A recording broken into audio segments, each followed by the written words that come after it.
محترم سامعین حاضرین السلام علیکم ورحمۃ اللہ وبرکاتہ۔ سبھی حضرات قریب کی رات پر بیٹھ جائیں اور آقا کریم صلی اللہ تعالی وسلم کی بارگاہ میں درود پاک کے نذرانہ عقیدت پیش کریں۔ پڑھیں اللہم صلی علی سیدنا مولانا محمد المعدن الجود والکرم وآلہ بارک وسلم صلو علیہ الصلاۃ والسلام علیک یا رسول اللہ صلی اللہ تعالی علیہ وسلم۔ نماز کا چوتھا فرض یعنی کہ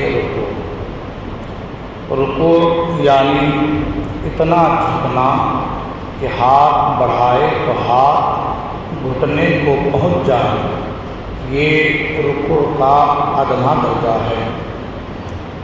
رکوع کا کامل درجہ یہ ہے کہ پیٹھ سیدھی بچھا دے۔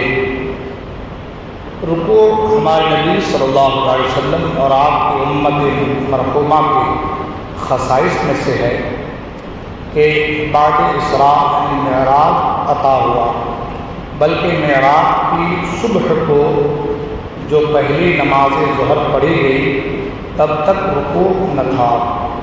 اس کے بعد عصر کی نماز میں اس کا حکم آیا اور حضور و صحابہ نے ادا فرمایا صلی اللہ تعالی علیہ وسلم۔ اگلی شریعتوں میں بھی رکوع نہ تھا۔ یہ رکوع کے تعلق سے کچھ ابتدائی باتیں جو صاحب کتاب نے بیان فرمائی کہ رکوع کب سے شروع ہوا، اس کی شروعات کب سے ہوئی۔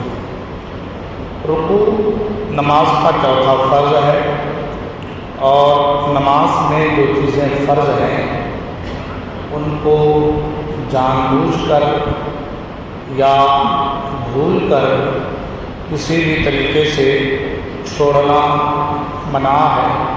اگر چھوٹ جائے تو نماز کا دہرانا ضروری ہے۔ ہر رکعت میں صرف ایک ہی رکوع کرے۔ اگر بھول کر تو رکوع کر لیے تو سجدہ سہو واجب ہے۔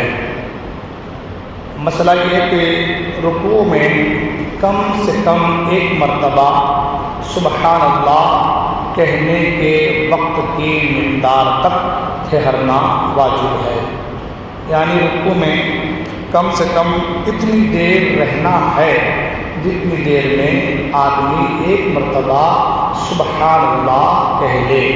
اتنی دیر تک رکوع میں جا کر رکنا یہ واجبات میں سے ہے۔ رکوع میں 3 مرتبہ سبحان ربی العظیم کہنا سنت ہے۔ 3 مرتبہ سے کم کہنے میں سنت ادا نہ ہوگی، اور 5 مرتبہ کہنا مستحب ہے۔ تو یہ رکوع میں تسبیحات کے تعلق سے فرمایا گیا۔ رکوع میں سبحان ربی العظیم کہتے وقت عظیم کی را کو خوب احتیاط سے ادا کریں۔ کچھ لوگ را کے بجائے جیم ادا کرتے ہیں، یعنی عظیم کے بجائے عجیم پڑھتے ہیں، اور یہ سخت گناہ ہے، کیونکہ عظیم اور عجیم کے معنوں میں زمین اور آسمان اتنا فرق ہے۔ اس فرق کو سمجھیں۔ سبحان ربی العظیم اس کا معنی ہے پاک ہے میرا رب جو بزرگ عظمت والا ہے۔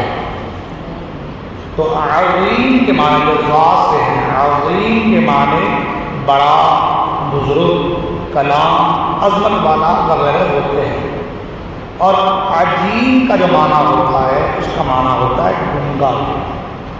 تو اللہ تعالیٰ کے لیے لفظ عظیم کی طرف نسبت کرنا سخت منع ہے۔ تو اگر کوئی شخص حرف ذا ادا نہ کر سکے، سبحان ربی العظیم کی ذا کو ادا نہیں کر سکتا، تو وہ عظیم کی جا جو ذا ہے اس کی جگہ پر سبحان ربی الکریم کہے۔ اس کی جگہ پر سبحان ربی العظیم کی جگہ پر سبحان ربی الکریم کہے۔ حالانکہ جو ذا کا مخرج ہے وہ سرا زبان سامنے والے دانتوں کی جڑ اور انہی دانتوں کا سرا اور سرا زبان، یہ ہمارے سامنے والے دانت ہیں، ان دانتوں کا سرا اور زبان کی جو ہماری نوک ہے، نوک کے بازو میں حصہ ہے سرا، ان دونوں میں ملائیں تو دعا ادا ہو جاتا ہے۔ رکوع میں جانے کے لیے اللہ اکبر کہنا سنت ہے۔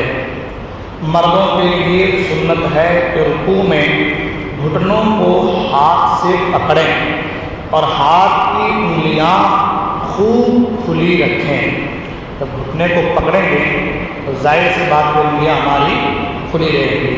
بہت سے لوگ کو ملا کے ایسے رکھ دیتے ہیں خالی، اس کو پکڑنا ہے۔ کیا ہے سنت طریقہ کیا ہے کہ گھٹنے کو پکڑنا ہے۔ جب کسی چیز کو ہم پکڑ کے تو انگلیاں ہماری کھلی رہتی ہے نا۔ عورتوں کے لیے سنت یہ ہے کہ رکوع میں گھٹنوں کو ہاتھ سے نہ پکڑیں بلکہ گھٹنوں پر ہاتھ رکھیں اور ہاتھ کی انگلیاں کشادہ نہ کریں، کھولنے کی ضرورت نہیں ہے۔ یہ عورتوں کے لیے سنت ہے۔ مردوں کے لیے سنت ہے کہ حالت رکوع میں ٹانگیں سیدھی رکھیں۔ ہمارے گھٹنے ہیں اس کو ٹیڑھا کرنا نہیں ہے، اس کو بالکل سیدھا کرنا ہے۔ جب وہ سیدھی رہے گی تو اپنے آپ پاؤں ہمارا سیدھا رہے گا۔ اکثر لوگ رکوع میں ٹانگیں کمان کی طرح ٹیڑھی کر دیتے ہیں، کمان ہے نا تیر کمان، وہ جو ٹیڑھی کر دیتے ہیں نا، تو کمان کی طرح جو ہے وہ ٹیڑھی کر دیتے ہیں، یہ مکروہ ہے، یہ مکروہ ہے۔ مردوں کے لیے سنت ہے کہ رکوع میں پیٹھ خوب بچھی ہوئی رکھیں، یہاں تک کہ اگر پانی کا پیالہ پیٹھ پر رکھ دیا جائے تو ٹھہر جائے۔ یہ جو ٹانگیں سیدھی رکھنے کے لیے جو مسئلہ بیان کیا گیا، اس مسئلے کو سمجھیں، یہ ان لوگوں کے لیے ہے جس کے پاس کوئی عذر نہ ہو۔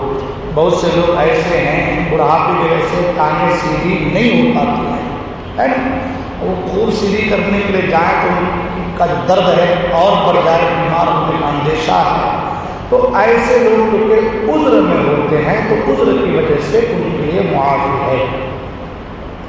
حدیث پاک میں ابو داؤد، ترمذی، نسائی، ابن ماجہ، دارمی نے حضرت ابو مسعود رضی اللہ تعالیٰ عنہ سے روایت کی، حضور اقدس صلی اللہ تعالیٰ علیہ وسلم فرماتے ہیں کہ اس شخص کی نماز ناکافی ہے، یعنی کامل نہیں ہے، جو رکوع و سجود میں پیٹھ سیدھی نہ رکھے، پیٹھ سیدھی نہ کرے۔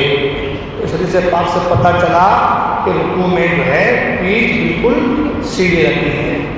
پیٹھ سیدھی رکھنے میں بہت سے لوگ پھر منڈی کو جھکا دیتے ہیں، بہت سے لوگ منڈی کو اوپر اٹھا دیتے ہیں، تو نہ جھکانا ہے اور نہ اٹھانا ہے، بلکہ سر کو پیٹھ کے لیول میں رکھنا ہے، سر کو پیٹھ کے برابر میں رکھنا ہے۔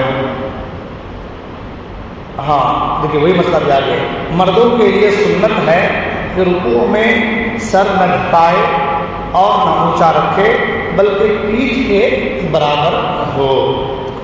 عورت کے لیے سنت ہے کہ رکوع میں تھوڑا جھکے، یعنی صرف اتنا جھکے کہ ہاتھ گھٹنوں تک پہنچ جائے، ہاتھ گھٹنوں تک پہنچ جائیں اور پیٹھ سیدھی نہ کرے اور گھٹنوں پر زور نہ دے، بلکہ محض ہاتھ رکھ دے اور ہاتھوں کی انگلیاں ملی ہوئی رکھیں، پاؤں بھی جھکے ہوئے رکھیں، مردوں کی طرح ٹانگیں خوب سیدھی نہ کریں۔ یعنی جو چیزیں مردوں کے لیے سنت ہے وہی چیزیں عورتوں کو منع ہے، اور جو چیزیں عورتوں کے لیے سنت ہے وہی چیزیں مردوں کے لیے منع ہے۔ رکوع سے اٹھتے وقت ہاتھ نہ باندھنا بلکہ لٹکے ہوئے چھوڑ دینا سنت ہے۔ رکوع سے ہم اٹھتے ہیں قیام کی طرف، اس کے بعد پھر اپنے کو سجدے میں جانا رہتا ہے، تو رکوع سے اٹھتے وقت ہاتھ کو جو ہے باندھنا نہیں ہے، ہاتھ نہیں باندھنا ہے بلکہ لٹکے ہوئے چھوڑ دینا، یہ سنت ہے۔ یہ کچھ مسائل تھے، اس کے مسائل تو اور بہت زیادہ ہیں، انشاءاللہ ہم آگے کے بعد دیگر بیان کی جائیں گی۔ اللہ تبارک و تعالیٰ کی بارگاہ میں